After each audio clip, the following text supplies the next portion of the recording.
Fala pessoal, tudo bem com vocês? Vamos atualizar essa noite de terça-feira pelas competições internacionais, Libertadores e Sul-Americana. Ficou ruim para os brasileiros, né? Só o Furacão representou. E como ficam as situações de Corinthians, Galo e também do Inter? Chega mais, eu sou o Chico Garcia, inscreva-se no canal e vamos juntos!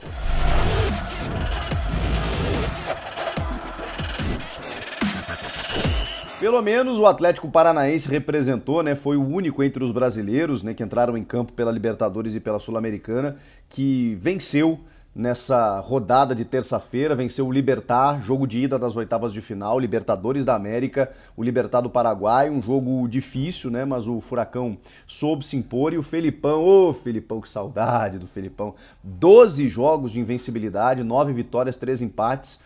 O Atlético Paranaense é sempre muito forte na Arena da Baixada, né? Investiu muito nesse time. Tem o Terans que joga muito, o Vitor Roque, esse moleque de 17 anos, né? Um fenômeno contratado junto ao Cruzeiro, em que o Furacão investiu, gastou muito, gastou uma bala nele.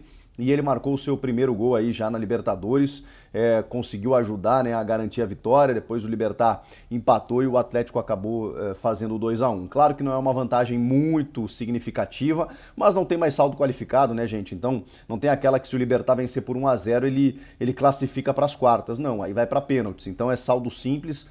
O Furacão joga por um empate, não deixa de ser uma vantagem.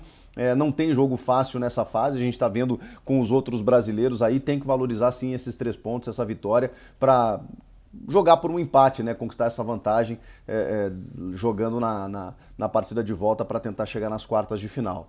Tem alguns alertas no jogo, tem algumas necessidades aí que o Filipão vai precisar ajustar, mas é fato que o Atlético tem, digamos assim, uma consistência já tem um padrão de time, já tem uma cara de time, já tem um time muito maduro que está se habituando a competições internacionais, não à toa é bicampeão da Copa Sul-Americana, campeão da Copa do Brasil recentemente, é um clube que inclusive rendeu aí nos últimos dias por conta das declarações do Mário Celso Petralha, né, o cara que manda no Atlético já tem um bom tempo e que realmente é um bom gestor, tem colocado o Atlético Paranaense em outro patamar no futebol brasileiro. Acho que a fala dele, né, acaba sendo desrespeitosa com relação a outros clubes, né, que ele disse que o Atlético é maior que o Santos, que Grêmio e Inter estão quebrados, e, enfim, faltou com a verdade em alguns casos, mas eu acho que também, pelo jeito dele, né, enfim, a gente não pode desconsiderar o que está sendo feito no Atlético, que existe lá um projeto de jogadores da base, de contratações interessantes,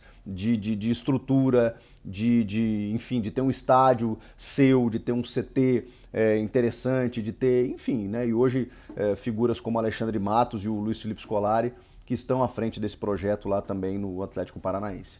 Falei até mais do que o jogo, né? Mas 2-1 contra o Libertad, o Furacão representou nessa noite. E foi o único que venceu. Também pela Libertadores, o Atlético Mineiro foi jogar com o Emelec no Equador. E claro, né, fora de casa a gente sabe que o empate não é um mau resultado. O problema foram as circunstâncias do jogo. O fato de que o Atlético saiu na frente, começou bem o jogo, mas não conseguiu manter essa regularidade. E aí, por falhas individuais, acabou deixando escapar uma vitória que, obviamente, seria muito mais tranquila para o Galo conseguir avançar com mais serenidade, né, para as quartas de final. É óbvio que o jogo da volta, sendo em casa, o Atlético tem condições de amassar o Emelec, que é um time fraco, é um time insuficiente para o Atlético Mineiro. É que o Atlético está oscilando mais do que a gente imaginava nessa temporada. Sai na frente com o Ademir, e aí o Nathan Silva comete um pênalti ridículo, né? Comete um pênalti imbecil, estúpido, e aí o Emelec acaba empatando. E aí o Hulk, ainda assim, tem a chance de garantir a vitória para o Atlético. E é impressionante. O cara não consegue converter penalidades na Libertadores, em mata-mata. É o terceiro que ele desperdiça. E tem aquele contra o Palmeiras, por exemplo, né, que ele acabou chutando na trave. Esse ele acabou chutando nas mãos do goleiro, que fez uma baita defesa, e com isso o Atlético não conseguiu sair com a vitória. Ainda teve o Alan expulso, né? Poxa, deixou o braço no rosto do adversário, com VAR, vacilou demais, deixou o Atlético com 1 a menos, fora do jogo da volta, enfim, uma bobagem cometida pelo bom volante atleticano, mas um empate em 1-1, como eu disse, com o Atlético podendo garantir essa classificação no jogo da volta. E para fechar, a gente teve o Corinthians e o Boca fechar na Libertadores, né? O 0-0, já fiz até um vídeo sobre isso aqui, destacando a análise do jogo. O Corinthians com muitos desfalques, sofreu o jogo inteiro, o Cássio foi decisivo, ainda durante o jogo perdeu o Fagner no primeiro tempo, perdeu o William nos minutos finais, que correu uma barbaridade, deslocou o ombro, e a gente não sabe quem vai estar à disposição para o jogo da volta, né? Que vai ser em La Bombonera, onde o Corinthians só venceu uma vez na história, em 1961. É difícil, gente. Em 6 jogos depois dessa derrota, né, são dois empates e 4 derrotas do Corinthians quando visitou o Boca lá. Os 2 empates vocês lembram, né? Aquele do Romarinho e esse último agora nessa fase de grupos em que o Fábio Santos foi um gigante nos minutos finais com o gol do Duqueiroz lá e depois segurando o empate para tentar, né, garantir esse pontinho conquistado, e depois o Corinthians até venceu em Itaquera bem por 2-0. Mas o Boca lá estava desconfigurado, tinha jogadores de fora, e dessa vez não, né? Tinha o Villa, tinha o Benedetto em forma, que obrigou o Cássio a fazer uma baita defesa, tinha outros valores esquerdos também, que voltaram, enfim, um time bem diferente. E claro que lá vai ser bem complicado, o 0-0 foi justo, porque o Corinthians ainda desperdiçou um pênalti, né?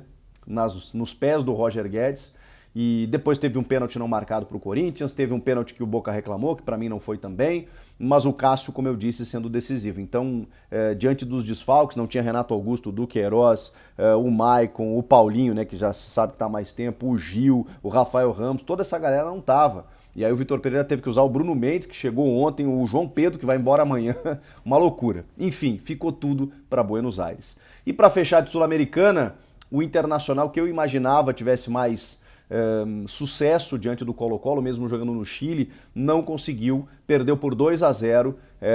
A equipe chilena teve chances para fazer mais gols, o Inter não esteve bem, não tinha o Depena, não tinha o Wanderson, que está machucado. Mesmo assim, poxa vida, tinha um time ali considerável do Mano Menezes, que perde a sua segunda partida, né? Já tinha perdido para o Botafogo, agora perde a primeira na Sul-Americana e vai sofrer para reverter, porque mesmo o Colo-Colo não sendo, digamos, páreo para o Inter, em termos técnicos, vai ter que vencer por 2 gols de diferença para levar para pênaltis ou 3 para se classificar direto para as quartas de final, e é um título que a gente imaginava assim mais disponível para o Inter na temporada, que vinha bem sob comando do Mano, né, para pelo menos chegar até a final e conquistar um título na temporada. Ficou difícil, ainda é possível, evidentemente, mas óbvio que esse placar atrapalha. E tem um gol do Inter que foi anulado, na minha opinião, mal anulado, né? Porque o Moisés cruza e o Estevão faz o gol, né? Menino da base. Ali o 2-1 facilitaria muito as coisas, só que o Patrício Lustô foi chamado no VAR para ver um toque de mão do Edenilson na origem da jogada.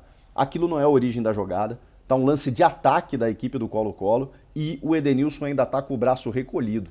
E aí depois o Inter recupera a bola, o próprio Edenilson recupera a bola, né? Joga pro Moisés, o Moisés avança, cruza e o Estevão faz o gol. Não tem que anular esse gol, acho um absurdo a anulação desse gol, mas enfim, o Inter acabou prejudicado e perdendo por 2-0, vai ter que reverter no Beira-Rio.